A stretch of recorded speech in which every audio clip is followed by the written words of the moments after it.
esta es la historia de Stephen Hawking.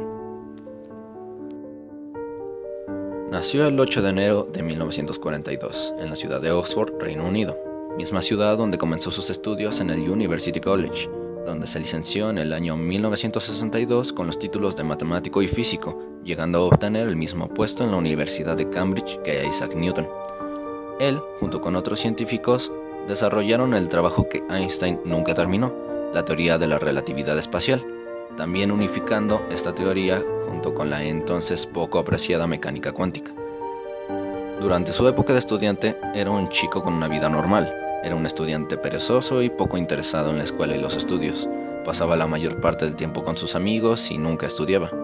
Pero al igual que las grandes mentes como Newton y Einstein, se sentía enormemente interesado por el porqué y el cómo de las cosas. Él confiaba en su gran habilidad matemática para cursar sus estudios sin mucho problema.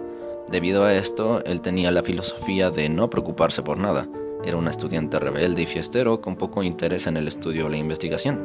Filosofía que duraría hasta el año de 1962, donde comenzarían los primeros síntomas de su enfermedad, la esclerosis lateral amiotrófica, comenzando por ligeras complicaciones con el habla hasta la imposibilidad de sujetar objetos.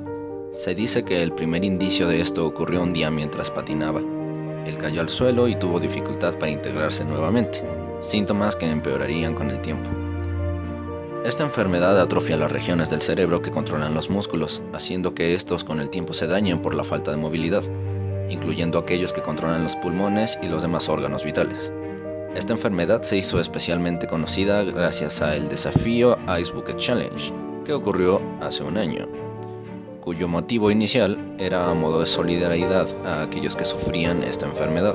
El cubetazo de agua helada representaba el sentimiento de dolor que sentían aquellos afectados cuando la enfermedad comenzaba a degenerar. Seguido a esto se donaba cierta cantidad a la causa. Se hizo tan famoso que gran cantidad de artistas comenzaron a subir sus propios videos realizando el reto y donando grandes cantidades de dinero, tales como Shakira, Bill Gates, Messi y muchos otros. Debido a la fama global que consiguió, también fue fuertemente criticado por muchos por la cantidad de agua que era utilizada para el reto. A pesar de esto, el mismo Hawking se unió al reto, aunque no de la misma forma. En el video nos dice, haciendo cita a sus palabras: debido a que sufrí una neumonía el año pasado, no sería sabio por mi parte lanzarme un cubo de agua helada sobre mí, pero mis hijos, Robert, Lucy y Tim, se han propuesto como voluntarios para aceptar el reto por mí. Seguido a esto podemos ver el video de su familia realizando el reto, video mismo que pueden encontrar en YouTube.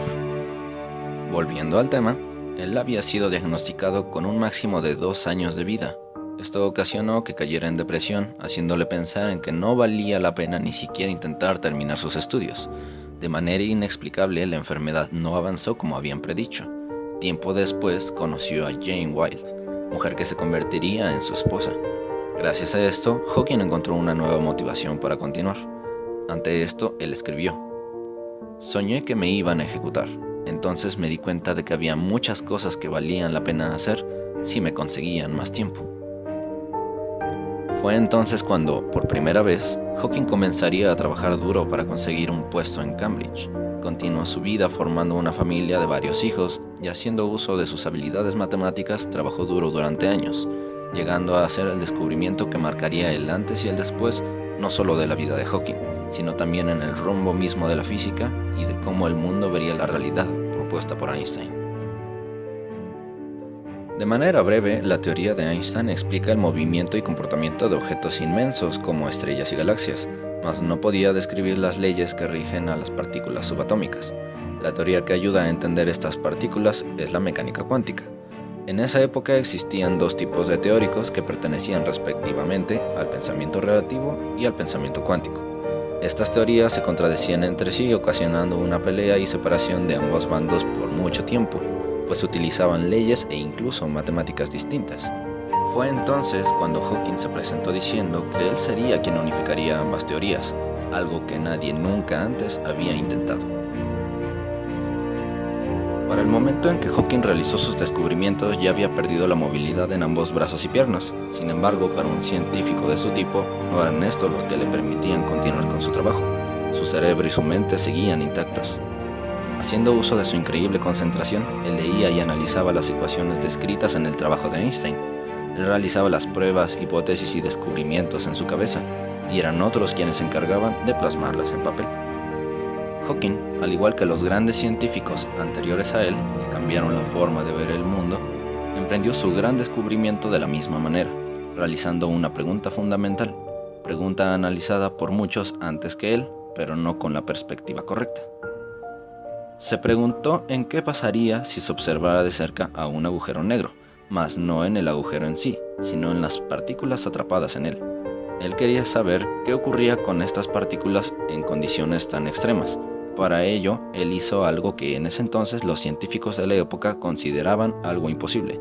Utilizó las leyes de la mecánica cuántica para analizar qué ocurría con estas partículas cuando estaban en el horizonte de eventos de un agujero negro. Lo que descubrió después de analizar esta situación asombraría tanto a él como a todos aquellos quienes escucharían hablar de ello. Descubrió que un agujero negro, a diferencia de lo que muchos pensaban, no era del todo negro. Las partículas que caían en él no eran atrapadas para siempre en un vórtice sin fin, sino que el agujero las transformaba y emitía en forma de radiación, la cual estaba compuesta por energía y masa. A este tipo de radiación se le llamó radiación de Hawking en su honor. Con esto él explicaba que, con el tiempo, un agujero negro se iría desintegrando emitiendo radiación hasta desaparecer, haciendo que aquello que antes era un agujero negro regresara a su condición de espacio normal, dejando una explosión de radiación intensa momentos antes de desvanecerse por completo. Hawking fue quien dio nuevas esperanzas de encontrar una teoría unificada, una teoría que pudiera explicar todos los fenómenos del universo, y si bien se sabe que aún se está muy lejos de alcanzar esta meta, fueron sus trabajos y su particular modo de pensar y desafiar a lo antes ya tomado por hecho los que sirven de inspiración para cientos de científicos que hoy en día, junto a él, buscan desentrañar los dilemas y misterios que el cosmos esconde en su infinidad.